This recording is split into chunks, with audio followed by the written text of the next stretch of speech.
let's look back at that. I want to circle some names. Top of the page, Mr. Kurtz, Chief of the Interstation. These are things specifically we're learning about him. So circle them, underline them. Chief of the Interstation. He's a prodigy, emissary of pity, science, and progress. All these are words associated with him. He, for the guidance and cause entrusted, so to speak, higher intelligence, special being. Today's the best manager, station manager. He will be assistant manager, and so forth. So again, these references to Kipling's the White Man's Burden, when it says the cause, that's the cause of civilizing Africa and other places. So he is the pity, science, and progress, bringing those things into Africa is the supposed cause, but we know that's not the real reason. Has she gone over imperialism yet? So did she tell you the different kinds of imperialism? Do you remember any of them? I mean, the last time I heard this was like 10 years ago, so I mean, it's not actually fresh on, because I took her, I was in the class when she lectured. We used to do this together more. Anyway, can you remember any of the types of imperialism? She did go over them with you? I think there's certain types of imperialism. In other words, the way a country relates to the country that it has gone into can be one of sheer force, like just conquer militarily. But then there are different ways, like they can colonize, they can bring people in and Europeans live there, or it can be a looser kind of relationship. And I just don't remember them very well, but there are various ways you can colonize or you can imperialize a country. Yeah, she didn't go over them specifically as a list, but as we were looking at the different countries like Africa and Asia, she did mention like how each of them was. Well, can you think of one way that she might have mentioned? Like a lot of African countries use black forest. Right? Yeah, it's just very good. Yeah, there was the one area where the Dutch were just kind of showing. Yeah, there was a war, the Boer War between the British and the Dutch in South Africa. You heard of the Opium War? Yep, we just went over there today. Okay, well can you think of anything worse? It's almost like what I may say, what's going on at the southern border. Drugs crossing the border, you get more people hooked on drugs, there's more of a demand on drugs. Why people, drug dealers would give drugs to little kids to get them hooked. I mean, I can't think of anything worse, but that's what the British did. They were trying to do the same thing, right? Isn't that kind of what they did? Well, you just did it. Okay, anyway, you know more about it than I do. I just remember some time ago. I can read. Yeah.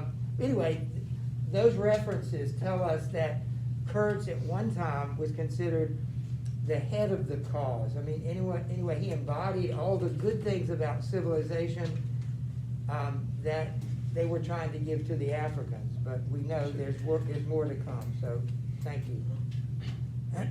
He blew the candle. She blew the candle out suddenly, and we went outside. The moon had risen. Black figures strolled about, listlessly pouring water on the glow, when it preceded a sound of hissing. Steam ascended into the moonlight, the beaten slave groaned somewhere. What a road the blue makes, said the indefatigable man with the mustaches appearing near us. Certain transgression, punishment, vain, pitiless, that's the moonlight. This will prevent all conflagrations for the future. I was just telling the manager. He noticed my companion and became crestfallen all at once. Not in bed yet, he said, with a kind of circle heartiness. It's so natural. Danger, agitation. He vanished. I went on to the riverside and the other followed me. I heard a scathing murmur at my ear. Heap of muffs. Go to. The pilgrims could be seen in knots, gesticulating, discussing.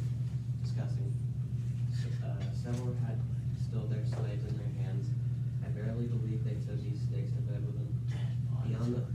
Beyond the fence, the forest stood up spectrally in the moonlight, and through the dim stir, through the faint sounds of the lamentable courtyard, the silent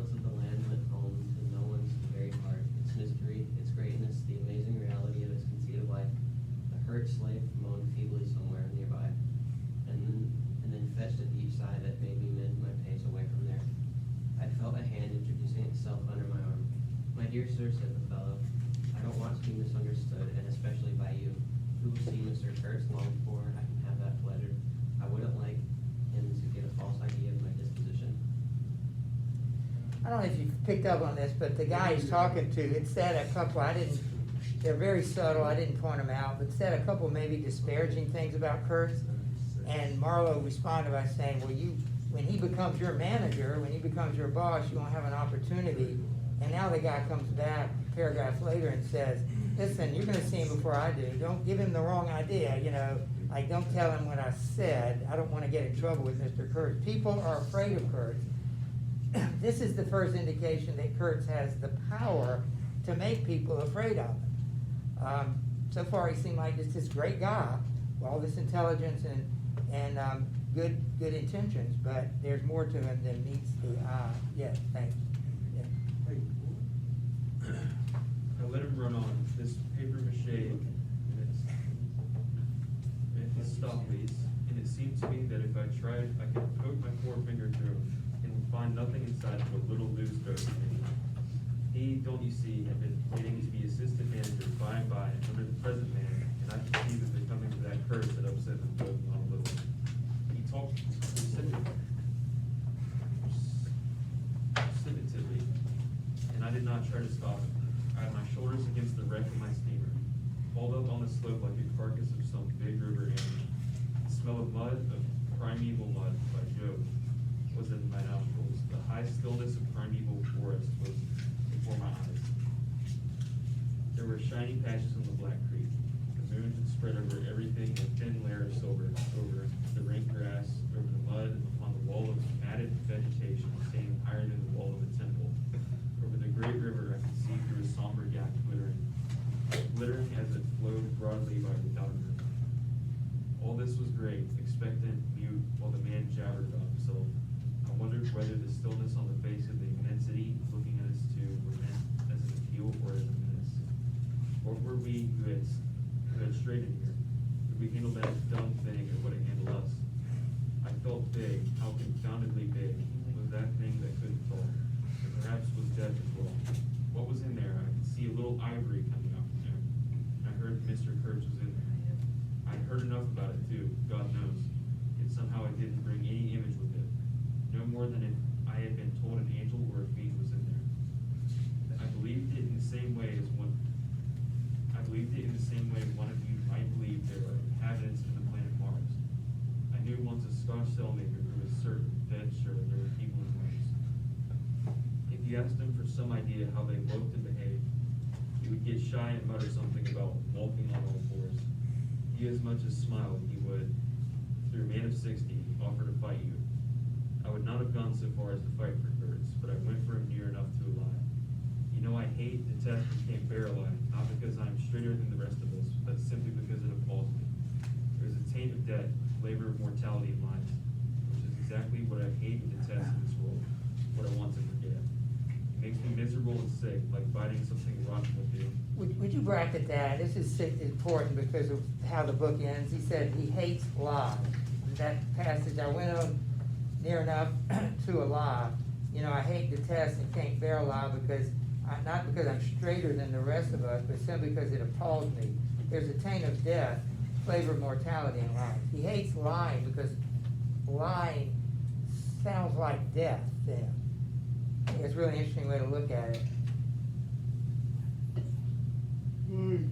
Like, we'll come back to that. That's important to know. Go ahead, Jeff. Temperament, I suppose. Well, I went near enough to it by letting the young fool there believe anything you like to imagine as to my influence in Europe. I became in an instant as much of a pretense as the rest of the bewitched pilgrims. This simply because I had a notion that somehow he had fell to that curse, whom at the time I did not see, you understand. He was just a wordsmith. I did not see the man in the name any more than you do. Do you see him? Do you see the story? Do you see anything? It seems to me I am trying to tell you a dream, making a vain attempt, because no relation of a dream can convey the dream sensation.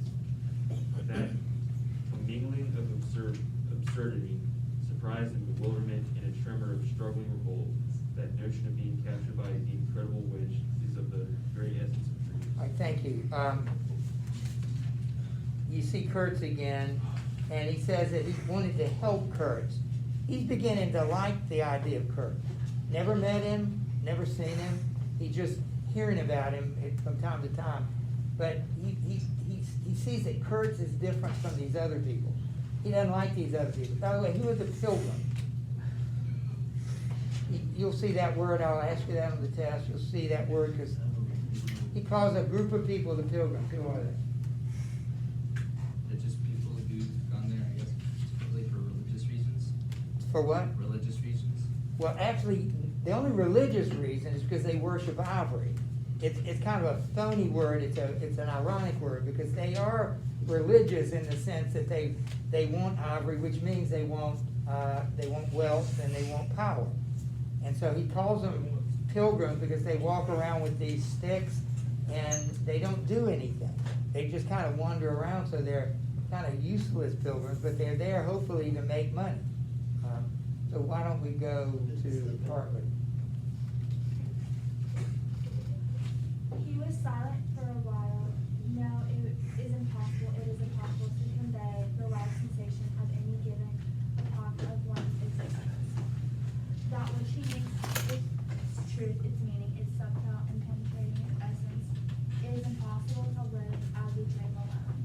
He paused again, as if reflecting, then added, "Of course in this you fellows see more than I could then. You see me whom you know."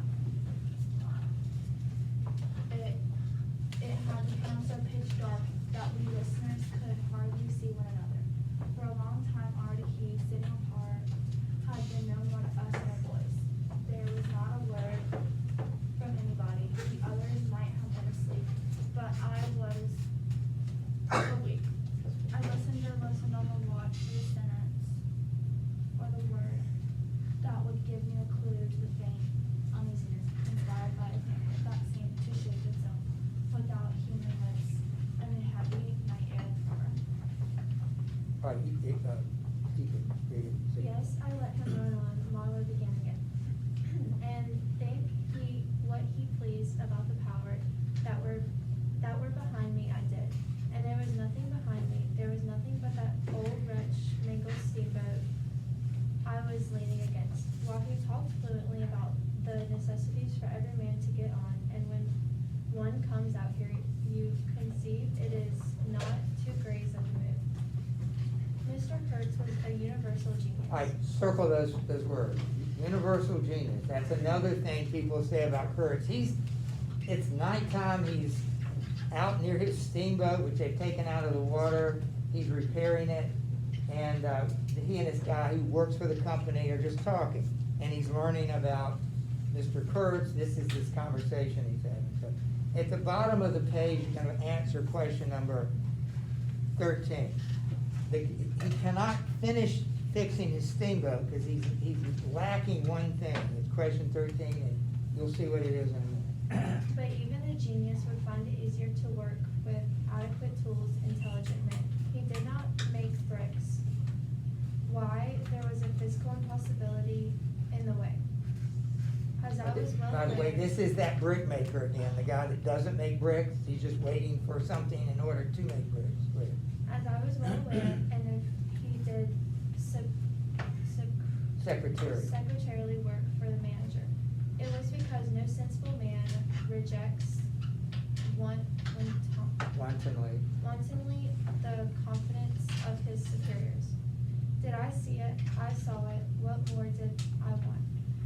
What I really wanted was rivets. Circle it. That's the answer to 13. What is he lacking that he needs to fix his ship is rivets. You know what a rivet is? Yep.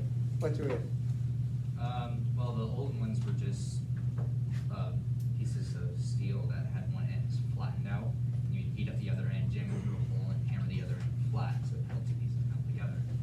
So what they are now is you have Pieces of what? iron, steel. Okay, metal, yes. Steel that was then heated up and flattened to hold things together. Or newer ones, they're the pop rivets. It's a sleeve that goes through a hole, and then you pull on a shaft in the center, and it squishes it between the flange and the How do you know so much about rivets? I've used them. I build a lot of things. You build things? Yeah. I'd like to see what I think I know what a rivet looks like. Do you remember Mrs. well, of course you remember her room, Miss Kay, she had the picture on the outside of her door of this woman. I don't remember what it said, but she had a, you know, like a working woman worked in a factory, and she was going like this. You remember that? Okay, I mean, I saw it for years, longer than you saw. That was Rosie the Riveter. Oh, okay. That's a pop rivet. Okay. Thank you. You pull that out and it squishes that area. Well, what they would use a machine on these boats primarily, but they also make tanks and the other military equipment, but a lot of ships had to be, the sheets of metal had to be put together with rivets, and they would get a riveter, and it was a machine that would force the rivet together and into the ship. So, that's what he needed to fix his ship, just a little thing like that, and he didn't have them. That's another example of inefficiency. Oh, he knew where they were somewhere else. They weren't here. And that's inefficiency. When, oh, there's plenty of the things you need to do the job, they just have to be in the wrong place. So it doesn't do them any good if they're in the wrong place. Another example of the flabby devil, this is darkness. This is, in a sense, there's an evil to it. Waste is evil, inefficiency is evil, according to the book. And I think I agree to some extent that that's true. So let's see what happens. To get on with the work to stop the hole, rivets I wanted, there was cases of them down the coast, cases piled up, burst split. You kicked a loose rivet at the end, second step in the station yard, on the hillside. Rivets had rolled into the groove of death. You could fill your pockets with rivets for the trouble of stooping down, and there wasn't one rivet to be found where it was wanted. We had plates that would do, but nothing to fasten them with. Plates meaning sheets, plates of metal, ships, you know, these are now not wooden sailing ships, but metal steamships. And every week the messenger, a lone Negro, letter bag on shoulder and staff in hand, left our station for the coast, and several times a week a coast caravan came in with trade goods, ghastly glazed calico that made you shudder only to look at it, glass beads, value with a penny a quart, confounded spotted cotton handkerchiefs and no rivets. 3 carriers could have brought all that was wanted to set the steamboat afloat. Thank you, Jameson, that's what he's waiting for. By the way, I think you could make a case, contrast between rivets and ivory. Half the people in Africa that we've met were interested in ivory. What's the difference between ivory and rivet? I mean, of course, there's incredible differences, but what do they have in common? They're a commodity that people need. Which is needed more in the world? Rivets to build things or ivory to decorate things? Rivets. All right, so that's what Marlowe is. He's about useful things. He would argue darkness is about, you know, those things that don't matter.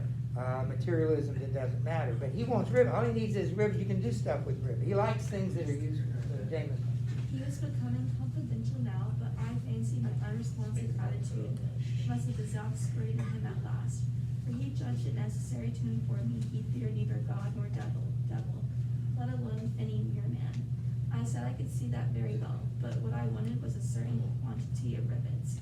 And rivets were what really Mr. Kurtz wanted, and if he had only known it.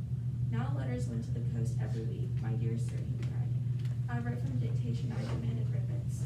There was a way for an intelligent man. He changed his manner, became very cool, and suddenly began to talk about anthropophagus. Wondered whether sleeping on board the steamer I stuck to my salvage night and day. I wasn't disturbed.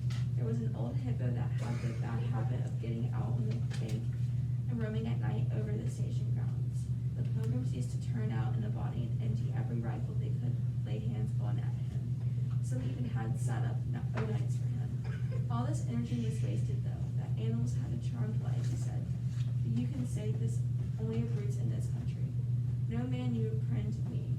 No man here bears a charmed life.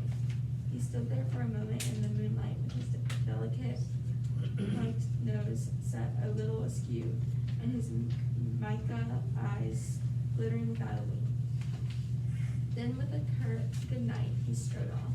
I could see he was disturbed and considerably puzzled, which made me feel more hopeful than I had been for days.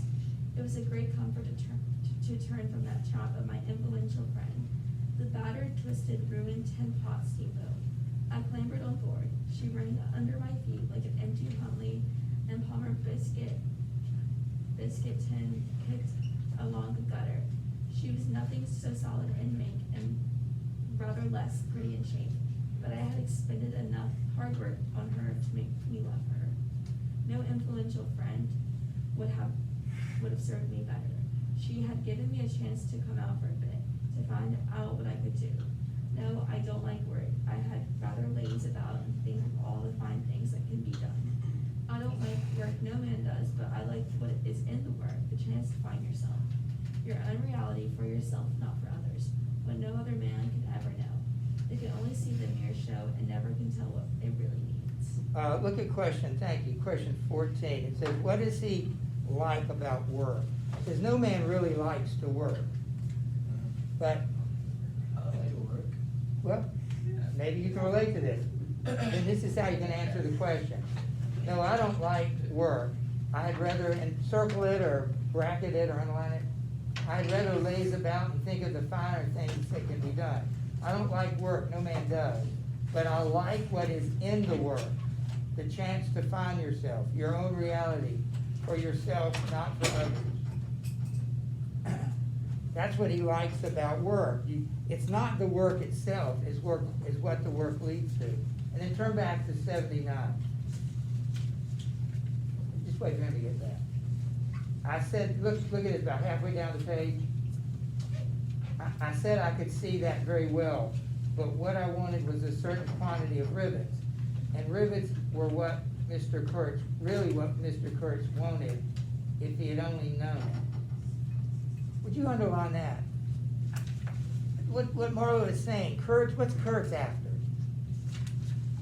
Why's Kurtz in Africa? We know, besides the business about civilizing the Africans, what's his job? What does he do for a living? Come on, we know this.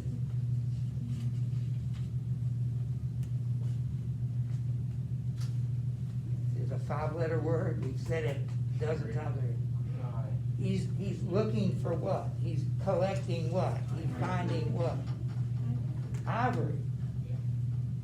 But what is he doing to get it? He's killing people. Well, you don't know that yet, but that's happening. People get killed, the land gets destroyed, people get hurt for ivory.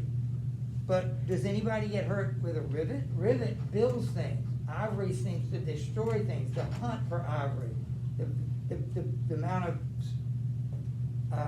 value people put into it hurts other people. And he just made this comment, Mr. Kurtz really wanted rivets, not ivory, but he didn't know it. See, if Kurtz's energy and all that good stuff we knew about him, if it had been applied to something positive, that built something, that made something, it's like, there's some thieves that are brilliant. And you always think, man, if they could have done a decent job, a regular job, and all that energy could have been, instead of stealing things, if it could have been put into, it doesn't work that way, but that's what he's saying. If he had put all that power and energy into something positive that you could build, that could help others, that could make a difference, instead he put it into rivets, which you have to kill people, kill elephants, kill people, and for what purpose? And people are dying. For what purpose? I think that's really important.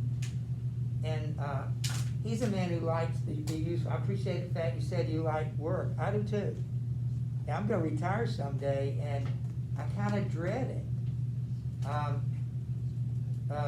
Coach Sizemore, he's already got some plans because he's retiring and he wants to do some teaching somewhere else, part-time maybe.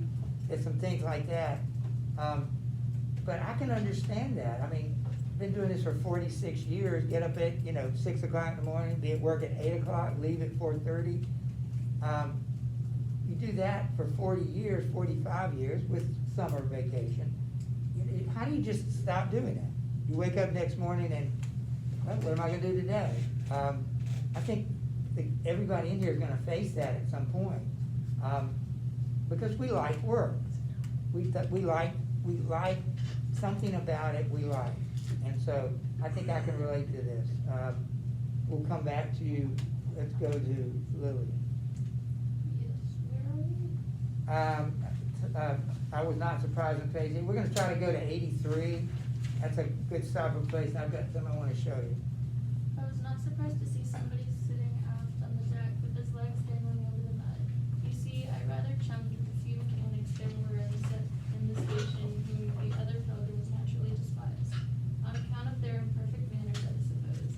This was the foreman, a boiler-maker by trade, a good worker. He was a lank, bony, yellow-faced man, with big, intense eyes. His aspect was worried, and his head was as bald as the palm of my hand.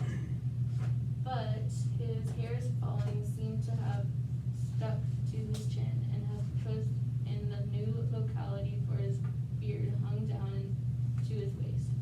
He was a widower with 6 young children. He had left them in charge of a sister of his to come out there, and the passion of his life was pigeon flying. He was an enthusiast with a connoisseur. He was rave about pigeons. After work hours, he used sometimes to come over from his hut for a talk about his children and his pigeons. At work, when he had to crawl in the mud under the bottom of a steamboat, he would tie that beard of his in a kind of white serviette he brought for the purpose. It had loops to go over his ears. In the evening, he could be squatted on the bank, rinsing the wrapper in the creek with great care, then spreading it solemnly on a bush to dry. Thanks, son. I slapped him on the back and shouted, "We shall have rivets." He scrambled to his feet, exclaiming, "No, rivets," as though he couldn't believe his ears. Then, in a low voice, "You, eh? I don't know why we behave like lunatics." I put my finger to the side of my nose and nodded mysteriously. "Good for you," he cried, snapped his fingers above his head, lifting one foot. I tried a jig. We capered on the iron deck. A frightful clatter came out of that hole. And the virgin forest on the other bank of the creek sent it back in a thundering roll upon the sleeping station. It must have made some of the pilgrims sit up in their hovels. A dark figure obscured the lighted doorway of the Minner's hut, vanished then, a second or so after, the doorway itself vanished too. We stopped, and the silence, driven away by the stamping of our feet, flowed back again from the recesses of the land. The great wall of vegetation, an exuberant and tangled mass of trunks, branches, leaves, boughs, festoons, motionless in the moonlight, was like a riot invasion of soundless light. A rolling wave of plants piled up, crested, ready to topple over the creek, to sweep every little man of us out of his little existence. And it moved not. A deadened burst of mighty splashes and snorts reached us from afar, as though in Yeah. Ichthyosaurus. Ichthyosaurus had been taking a bath of glitter in the great rivers. After all, said the boilermaker in a reasonable tone, why shouldn't we get the rivets? Why not indeed? I did not know of any reason why we shouldn't. They'll come in 3 weeks, I said confidently. Covered. But they didn't. Instead of rivets, there came.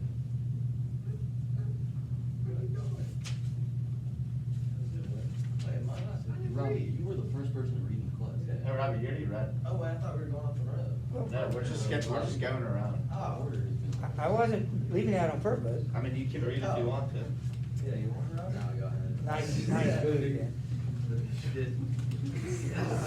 There came an invasion, an infliction, a visitation. It came in sections during the next 3 weeks. Each section headed by a donkey carrying a white man in new clothes and tan shoes, bowing from that elevation right to the impressed pilgrims. A quarrelsome band of footsore, sulky slaves trod on the heels of a donkey. A lot of tents, camp stools, tent boxes, white cases, brown balers would be shot down in the courtyard. Then the air of mystery would deepen a little over the muddle of the station. 5 such installments came, with their absurd air of disorderly flights of the lid of innumerable outfit shops and provision stores that one would think they were lugging after a raid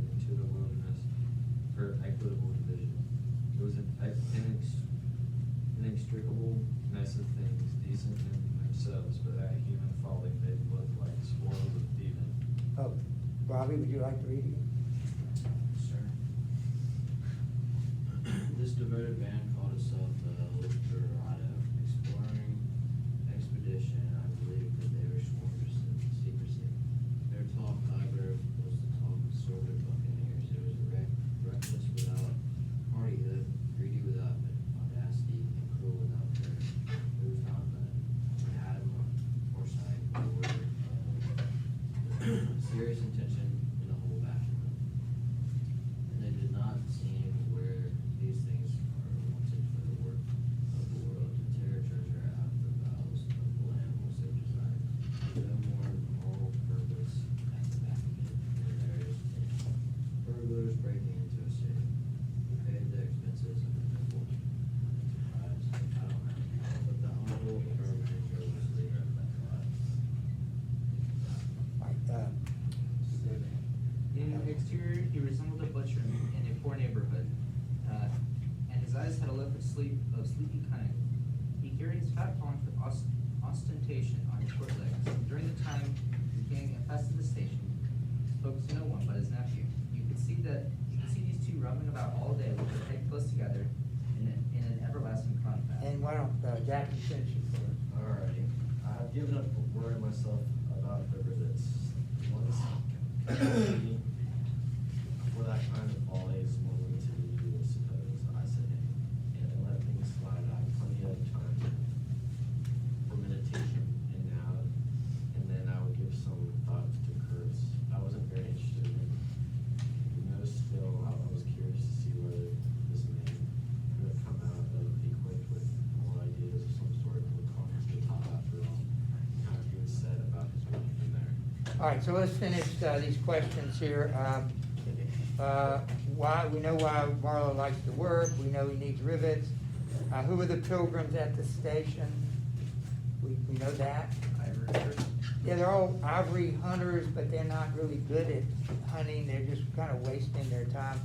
What was the manager's uncle doing at the station, Leader of a raiding gang. which is called Eldorado Exploring Expedition? You'll need to know that term.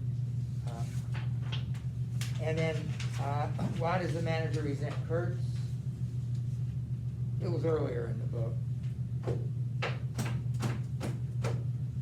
Well, we know that he's resentful because we actually learn more on the next page, but he's envious of him. Kurtz is very successful, but he doesn't like his methods.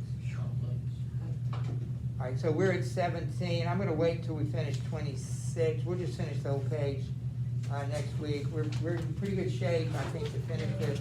I've got a few notes I wanna give you, so I'll just finish this. Yeah. So if you get out your notes, just about 10 minutes, go ahead. We wanted to do some poetry that we did a little bit yesterday. We'll come back to that.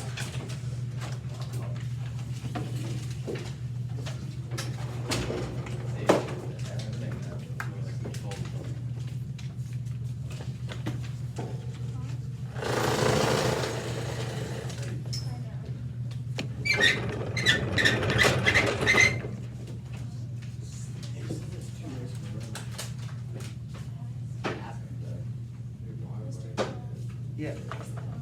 Yes.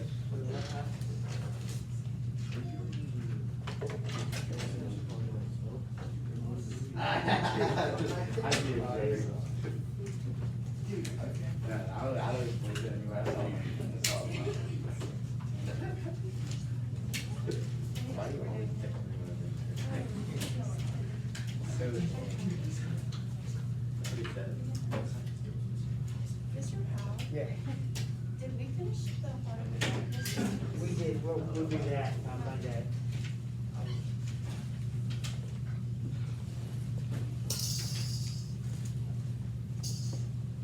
All right, so we're gonna study these three people. He's Tennyson, she's a Browning, and he's a Browning. These are three Victorian poets. That's the period we're in. That's the period that this book takes place. And the imperialism takes place there. So, 3 poets. Tennyson was a baron or a count. Alfred Lord Tennyson, that's why he called him Lord.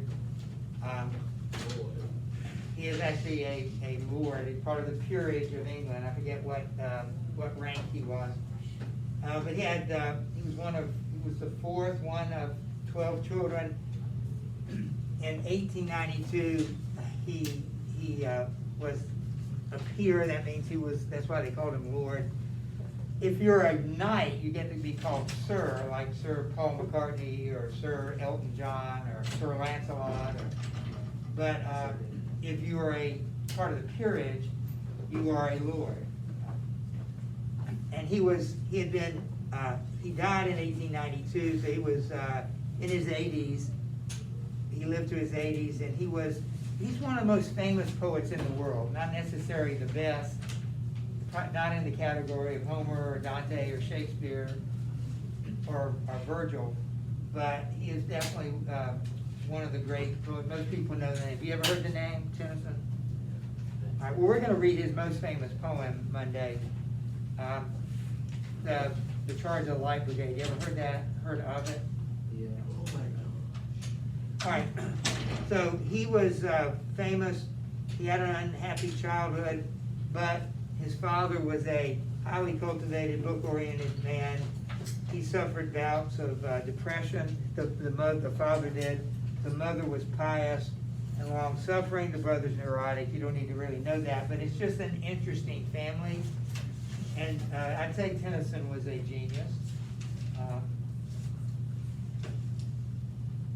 I've told you this before. I don't know if you enjoy reading. Some of you do. You know, some of your classmates do because they'll read when they get a chance. But I promise you, when you become a parent, you will want your children to read. And probably for the same reason. Listen, I didn't like reading, but I realize now how important it is. I want you to read. So it's interesting, you are in that position right now. You're the child growing up, almost grown up, but still you're somebody's child, your parents' child. And they probably have always said that, you need to read more, you need to read. I'm saying that, I said that to my sons, say that to my grandsons. Nobody in the family likes, except for my wife, likes to read as much as I do. So it's hard to pass that on, it really is. I don't know why. I model it for them. I preach it to them.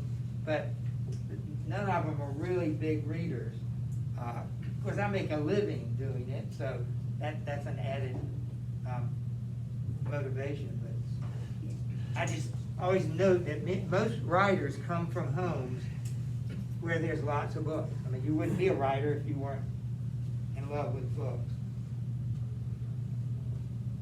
And I'm talking about reading literature always. I'm talking, there's lots to read out there, not just what we read here. But if you become a reader, and it's never too late, it will enhance your success, whatever it is. It's strange how that works.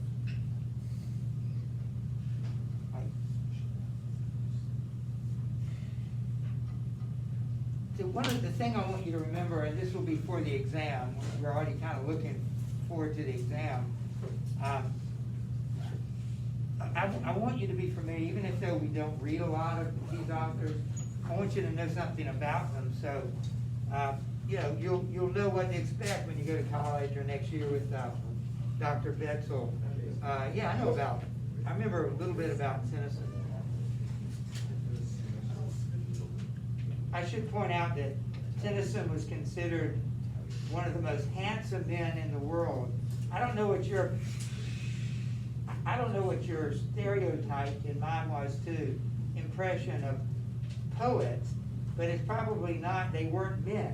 You know, like poetry is something girls would like, not men. Have we read any women poets yet? Unfortunately, the answer is probably no, with the exception of Emily Dickinson. Next year you'll read more, because there are more modern poets, but most poets in history were men, not women. So the idea that poetry is something that just girls like, well, Tennyson's a great example because he wrote manly poetry. He loved writing poetry about manly stuff like war or courage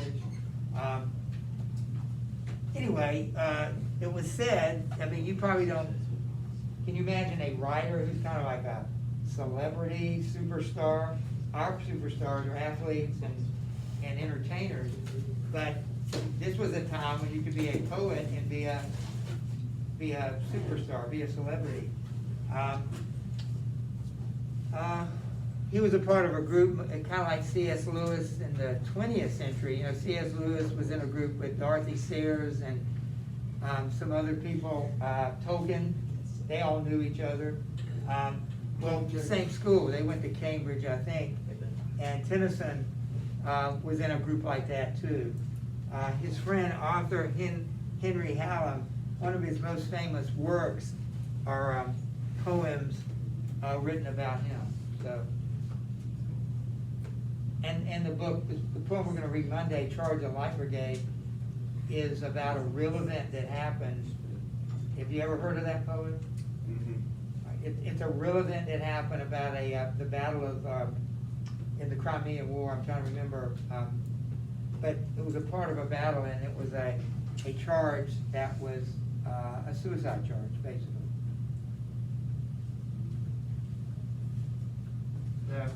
The unit got the wrong orders, or received the orders at the wrong time, so they charged in spite of the fact that they knew it was going to kill most of them, which it did.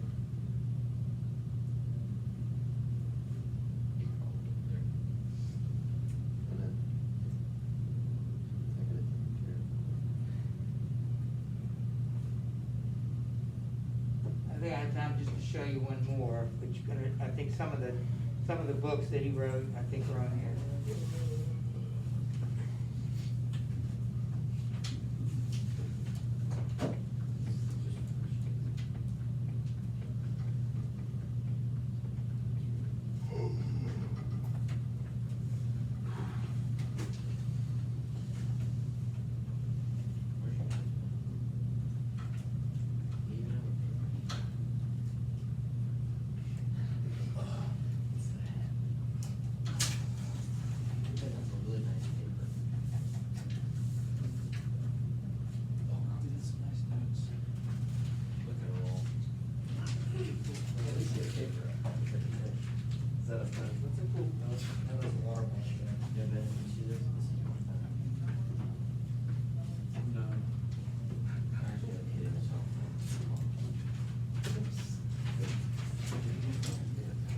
All right, let me just see what's on this other one.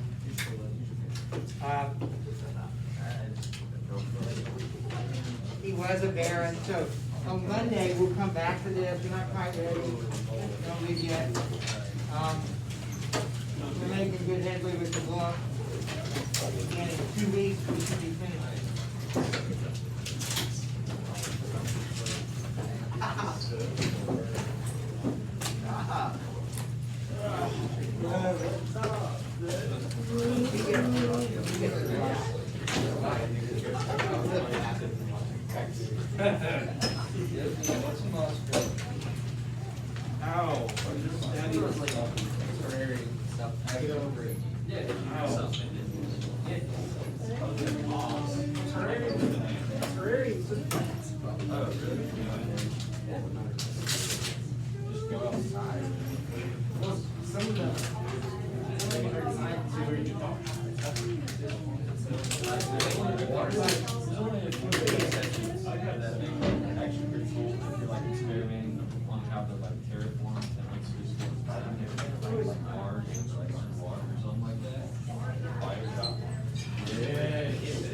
Dude, I started playing this. On Steam, there's a glitch where there's no audio. Dude, no. Yeah, so I haven't. Have a good one, Mr. Powell. Y'all have a good afternoon. We'll see you tomorrow.